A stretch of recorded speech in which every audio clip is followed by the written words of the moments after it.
Assalamualaikum warahmatullahi wabarakatuh. Kami dari kelompok 9 ingin mempersembahkan sebuah video tentang unsur saluran pemasaran. Pertama-tama, nama saya Ayu Anggraini Basri. Nama saya Muhammad Mandala Rustam. Nama saya Marpiah. Saluran pemasaran atau saluran distribusi adalah serangkaian organisasi yang terkait dalam semua kegiatan yang digunakan untuk menyalurkan produk dan status pemiliknya dari produsen ke konsumen. Fungsi saluran distribusi: 1. Penelitian, yaitu pengumpulan informasi penting untuk perencanaan dan melancarkan pertukaran. 2. Promosi, pengembangan dan penyebaran komunikasi yang persuasif mengenai penawaran. 3. Kontak, mencari dan menjalin hubungan dengan calon pembeli. 4. Penyelarasan, mempertemukan penawaran sesuai dengan permintaan pembeli. 5. Negosiasi, usaha untuk mencapai persetujuan akhir mengenai harga dan hal-hal lain sehubungan dengan penawaran sehingga perpindahan pemilik bisa dilaksanakan. 6. Distribusi fisik, transportasi dan penyimpanan barang. 7. Pembiayaan, permintaan dan penyebaran dana untuk menutup biaya dari saluran pemasaran tersebut. 8. Pengambilan risiko, perkiraan mengenai risiko sehubungan dengan pelaksanaan pekerjaan saluran itu. Tingkatan saluran pemasaran terdiri dari 1. Saluran 0 tingkat atau saluran pemasaran langsung, yaitu produsen menjual langsung kepada konsumen.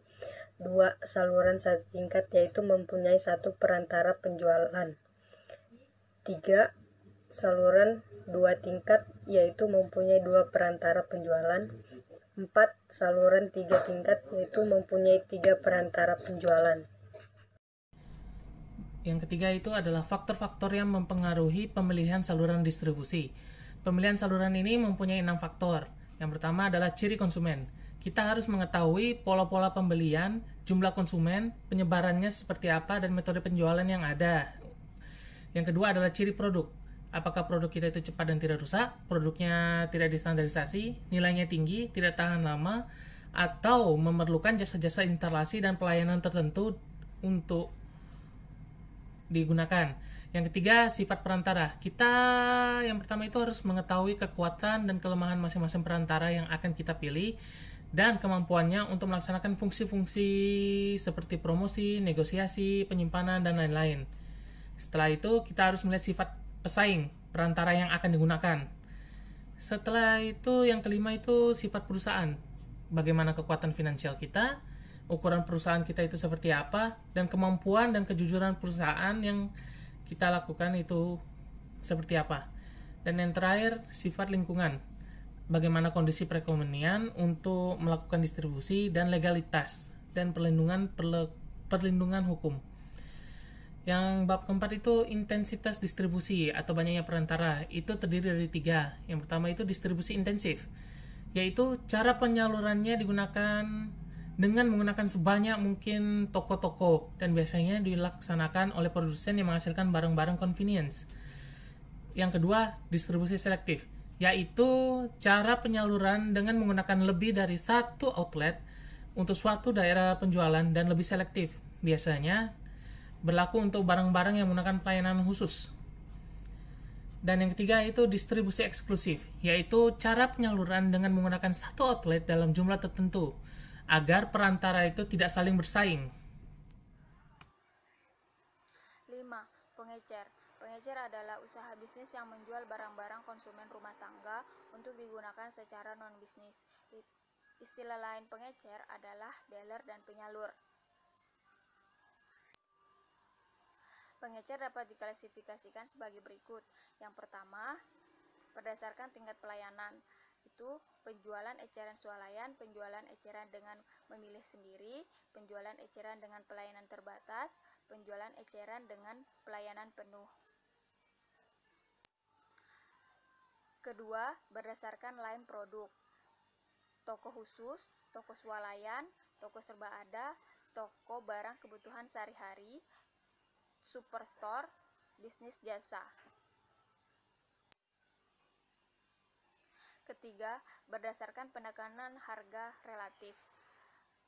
Toko pemberian potongan harga, toko gudang. Pembagian dari pengecer dapat dikelompokkan sebagai berikut.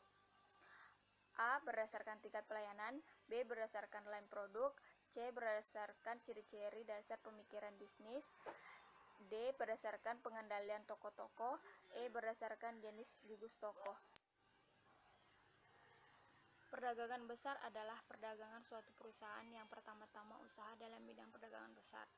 Sedangkan agen dan makelar merupakan perdagangan besar juga akan tetapi tidak mengopor hak milik atas barang-barang yang mereka perdagangkan.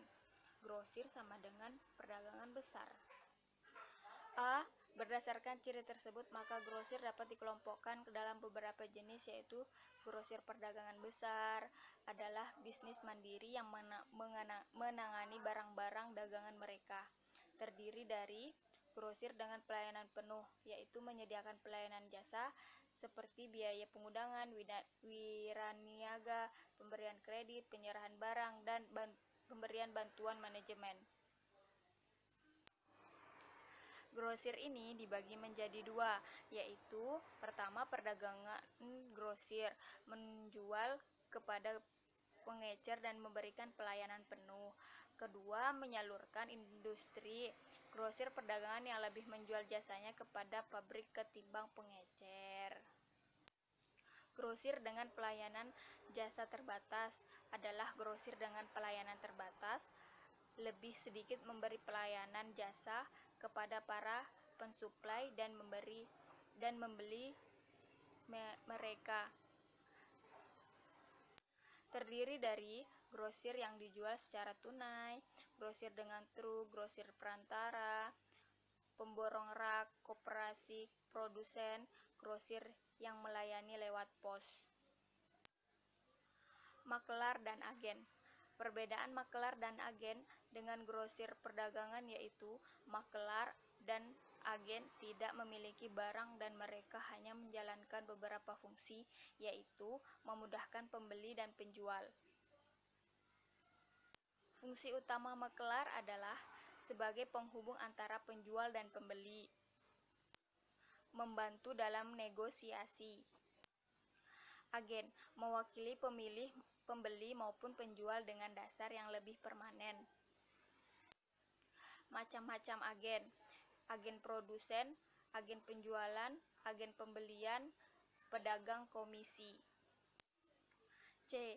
Kantor dan cabang pengecer serta produsen, yaitu penjualan partai besar yang lebih banyak dilakukan oleh para penjual dan pembeli sendiri ketimbang melalui para grosir bebas. Terdiri dari kantor dan cabang penjualan, kantor pembelian. Grosir serba aneka, jenis khusus yang terdapat dalam beberapa sektor pertanian, terdiri dari pengumpulan hasil pertanian, terminal dan pabrik minyak, dan perusahaan pelanggan. Produsen, yaitu penjualan partai besar yang lebih banyak dilakukan oleh para penjual dan pembeli sendiri ketimbang melalui para grosir bebas. Terdiri dari kantor dan cabang penjualan, kantor pembelian. Grosir serba aneka, jenis khusus yang terdapat dalam beberapa sektor pertanian, terdiri dari pengumpulan hasil pertanian, terminal dan pabrik minyak, dan perusahaan pelanggan. Sekian video dari kelompok kami, semoga bermanfaat. Wassalamualaikum warahmatullahi wabarakatuh.